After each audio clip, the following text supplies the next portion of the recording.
Esperar o pessoal ir entrando aí.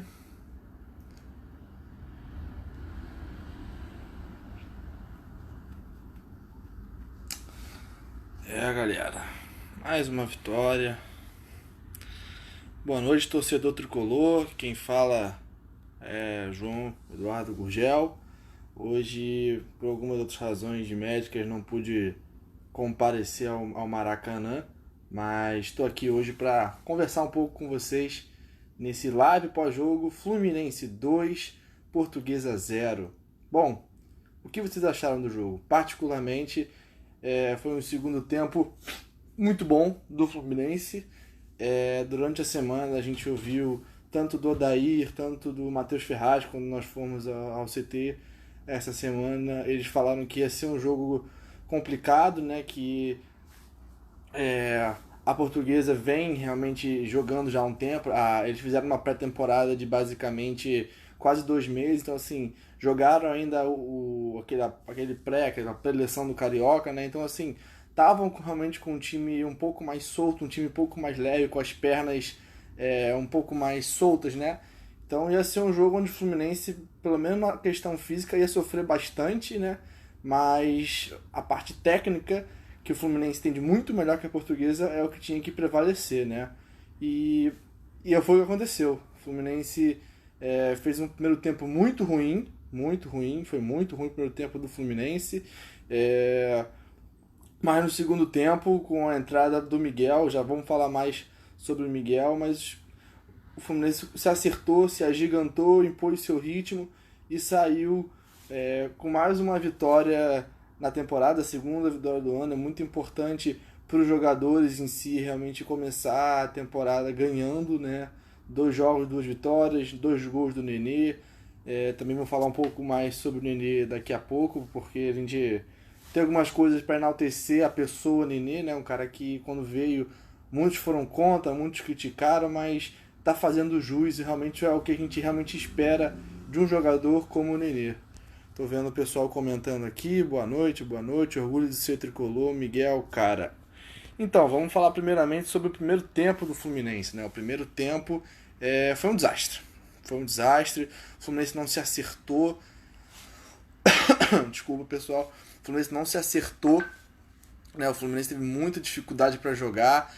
O ataque não funciona. Lucas Barcelos, Felipe Cardoso, esses dois aí, assim, o Felipe, olha, não sei qual foi o intuito. Acho que ele tá há tanto tempo sem marcar, mas ele não consegue render o que espera-se de um jogador de área.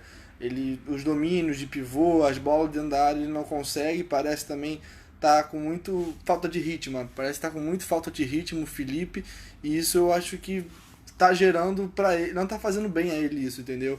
Acho que também começar ele jogando também acaba queimando o jogador pra torcida, né? A gente espera realmente que ele melhore, que ele veio com uma intenção e que a gente utilize isso. Mas tá difícil, tá difícil pro Felipe. Eu acho que o Fluminense tem que se preparar o jogador mais na parte física, fazer um tratamento mais físico de jogo, jogos treinos, assim, porque o cara chega e já fica queimado com a torcida. Vi todo mundo vaiando o jogador, todo mundo vaiando o Felipe lá no estádio. E é um jogador que tem 2 jogos com a camisa do Fluminense só. Tem 2 jogos, nem da base veio. Então, todo mundo criticando o Felipe. Então, assim, eu acho que tem que ter calma. Acho que é um jogador unicamente para entrar em situações. Jogador que entrou no desespero, porque o Evanilson se machucou, os outros atacantes todos se machucaram, então estava disponível, falou: vai você, garoto, vai você. Mas acho que precisa de um pouco mais de tempo. Acho que ele precisa melhorar um pouco mais da parte física. Bom, todo mundo falando aqui nos comentários do Miguel, então vamos falar do Miguel. O que foi o Miguel hoje, né? Miguel, que tem apenas 16 anos, é de Xerém, veio da base e sempre que entrava tinha pouco tempo, a gente via torcedores pedindo mais tempo e hoje foi. Hoje Miguel teve 45 minutos e mostrou toda a categoria que a gente espera do jogador. Muito boa atuação, para mim, melhor em campo disparado. Assim, vale enalteço também o bom jogo que fez o Matheus Ferraz, mais um jogo seguro do Marcos Felipe, que a cada dia cresce mais com a torcida, cresce mais dentro do elenco, mas hoje o jogador da partida foi o Miguel. Com 3 minutos, o Miguel já tinha mudado o jogo, já tinha feito 2 chegadas com perigo, deixou o Barcelos na cara do gol. E na outra, acho que não lembro foi quem ele deixou, mas também foi uma boa jogada do Miguel. E não foi só isso, tudo, as jogadas, o posicionamento, o ânimo. Então, assim, muito bem o Miguel. Acho que é um jogador que a gente tem que lapidar. Olho nele, né? Não sei quanto. Eu lembro que ele renovou o contrato, acho que até por mais 2 anos e tal. Mas, olha, se eu fosse o Fluminense, se eu fosse a diretoria do Fluminense, já abria o olho com ele, já negociava um novo contrato, aumentaria a multa, porque é um jogador muito bom e que os gigantes europeus vão querer, vão vir atrás, e a gente não pode mais vender jogador a preço de banana. A gente vê nossos vizinhos aqui do lado, do Flamengo, negociando jogadores por mais de 100 milhões, 120, tivemos Paquetá, Vinícius Júnior e tal, e o Fluminense não tem capacidade de vender jogadores a esse preço? Tem sim, a gente tem que valorizar mais a nossa base. Quer vender? Vende, mas vende bem. Vende bem, porque a gente sabe vender jogador, a gente sabe fazer jogador como ninguém, e o Fluminense não pode perder seus jogadores a preço de banana. Bom, além disso, vou falar um pouco mais do Nenê, né? Bom, segundo jogo dele no ano, segundo gol, mas quando ele veio pro Fluminense, todo mundo criticou muito, o Nenê é velho, o Nenê quebra vestiário, o Nenê quebra elenco. Olha, não é o que a gente vê, né? Óbvio, esse ano ele teve mais tempo para se preparar, ele estava encostado no São Paulo, então, ou seja, não fez uma pré-temporada no Fluminense. Esse ano, além de se cuidar, é um jogador muito elogiado, muito, muito elogiado por todo mundo dentro do elenco. A gente vê nas zonas mistas, nas coletivas, a gente sempre pergunta do Nenê e o pessoal fala, cara, o Nenê é um cara incrível, é um cara que puxa uma resenha, puxa as brincadeiras, mas é um profissional, é um cara experiente, que tenta trazer um pouco da bagagem que ele teve dentro do futebol internacional, do futebol árabe, do futebol francês, tenta trazer um pouco de tudo que ele fez, ele tenta trazer realmente para dentro de campo, para os meninos e tal. Então é muito importante o Nenê atualmente para o Fluminense. Eu que estou gostando muito de ver o Nenê tendo esse papel de importância, agora que a gente tá sem o Ganso, os jogadores do ano passado que tinham uma moral grande, o Ala e tal, estão sem. Então, assim, o Nenê tá sabendo assumir essa postura, né? Assumir essa postura de liderança, principalmente dentro do elenco, já que agora a gente tem os jogadores mais experientes, mais rodados, mas o Nenê tá sabendo assumir uma postura realmente de líder dentro e fora de campo. Isso tem que se enaltecer o jogador, que foi muito criticado, mas é um jogador de 38 anos que se cuida e corre como um garoto ainda. Então, parabéns ao Nenê, né, que sempre quando nós vamos ao CT, sempre que ele fala com a gente, sempre brinca, sempre é muito alegre, divertido. Então, assim, muito bem o Nenê, né?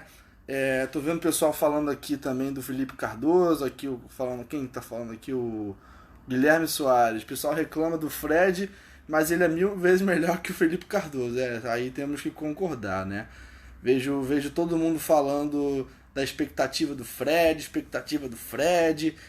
Hoje a gente ouviu um burburinho aí de que a rescisão dele meio que tinha saído, né? Mas até agora não achamos nada ainda, estamos apurando ainda para saber o que vai acontecer.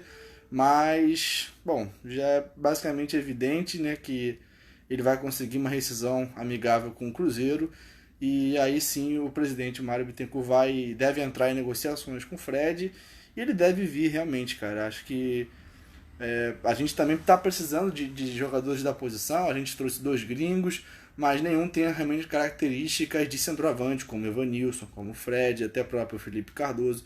E todo mundo sabe da idolatria do Fred, né? Então vamos esperar aí nas próximas semanas o que nos revela, né? Bom, basicamente a gente tem que esperar essa rescisão sair, esperar o que o Fred vai querer do futuro, ainda não sabe quanto que ele vai pedir de salário, coisa do tipo, enfim. Mas acho que hoje é de se esperar basicamente que o Fred acerte com o Fluminense. Voltando a falar do jogo, acho que tem, óbvio, além de pontos positivos, Miguel, Nenê, além do próprio bom jogo do Gilberto Ferraz, o goleirão lá, Marcos Felipe, mas acho que tem algumas coisas que a gente tem que, o torcedor tem que ver e reparar, porque, bem ou mal, o Fluminense fez um péssimo primeiro tempo. Péssimo. Foi muito ruim o primeiro tempo do Fluminense. Muito. Faltou organização, faltou vontade.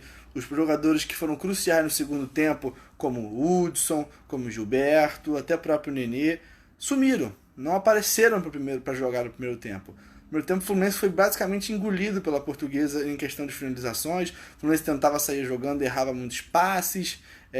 Os jogadores não apareciam tanto para dar opção. Então, assim, acho que foi muito ruim isso para esse primeiro tempo do Fluminense. Acho que, óbvio, é início de temporada, era o primeiro tempo, os jogadores estavam ainda meio frios e tal. Hoje foi um dia frio aqui no Rio de Janeiro, muita chuva, mas a gente não pode deixar o primeiro tempo assim acontecerem de novo, né? A gente deu sorte que a gente tem uma defesa que está bem postada, né? Temos o Ferraz que pelo alto ganha tudo, o Lucas Claro ajuda ele também, o Marcos Felipe passa realmente uma segurança muito grande para o torcedor, mas ainda falta o ataque produzir. Óbvio, é um time ainda muito de garotos, com reservas, com jogadores que chegaram agora, mas é o Fluminense. Isso aqui, ó, é pesado, tem história, tem tradição. A gente não pode jogar em nossa casa, no Maracanã, e ser engolido pela Portuguesa no primeiro tempo. Não podemos. Óbvio, vai chegar Fernando Pacheco, Michel Araújo, Henrique, Egídio, entre outros aí, Digão, Iago Felipe, mas é mesmo assim, acho que o Fluminense não pode ser jogado da forma que foi no primeiro tempo contra a Portuguesa. Não pode, acho que não pode acontecer. Eu acho que isso depende bastante do Odair. Eu acho que o Odair vai ter uma conversinha com os jogadores. Acho que teve uma conversa, né, porque houve uma mudança de postura significativamente grande em relação ao primeiro tempo. Então, assim, acho que esse primeiro tempo ruim do Fluminense tem que ser muito bem avaliado, tem que rever em vídeo e realmente esperar que isso mude, né? Domingo temos um jogo difícil lá na casa do Bangu, contra o Bangu, um estádio que é aberto e muito, muito quente, né? O calor de Bangu, todo mundo sabe, é muito forte, então assim, o Fluminense vai precisar vencer mais um obstáculo, além, óbvio, da questão física, que o Bangu também já faz uma pré-temporada antes, né? Então, mais uma questão aí envolvendo o Fluminense tentar ganhar mais 3 pontos. Mas, o importante foi a vitória, mais 3 pontos, gol de Gilberto e Nenê, basicamente um bom jogo do Gilberto, mas acho que o Fluminense ainda tem muito a melhorar, até porque tem muitas peças boas para entrar, e acredito que o Fluminense realmente vai crescer na temporada. Acho que o torcedor precisa realmente ficar calmo, acho que não adianta ficar vaiando os jogadores agora, e acho que tem que esperar porque tem uma temporada muito longa ainda, são várias competições, e acho que o Carioca é realmente um período para você testar. Jogadores até como Lucas Barcelos, Felipe Cardoso, Pablo Diego, Matheus Alessandro, são jogadores que são para jogar no Carioca, realmente. Porque quando o circo aperta, não são eles que resolvem, são outros aí. E você esperar que esses jogadores entrem no segundo tempo, num Brasileirão, num jogo arriscado, no Fluminense precisa da vitória, não vão ser eles que vão entrar. Vão tentar ajudar, mas não são eles que vão entrar para mudar uma partida. Bom, pessoal, vou terminando aqui, vou saindo. Fique ligado no YouTube da FluNews, que já a Silene e o Douglas vão trazer a coletiva do Odair lá no Maracanã, tá? Fique ligado também nas nossas redes sociais, nosso YouTube, nosso Facebook, nosso Instagram, nosso Twitter. A gente sempre posta lá todas as notícias do Fluminense envolvendo o futebol, esportes olímpicos e tudo mais, mas principalmente do futebol do Fluminense Futebol Clube. Torcedor, boa noite, que chegue bem em casa e vamos juntos aí para mais uma temporada junto ao Fluminense. Beleza? Forte abraços!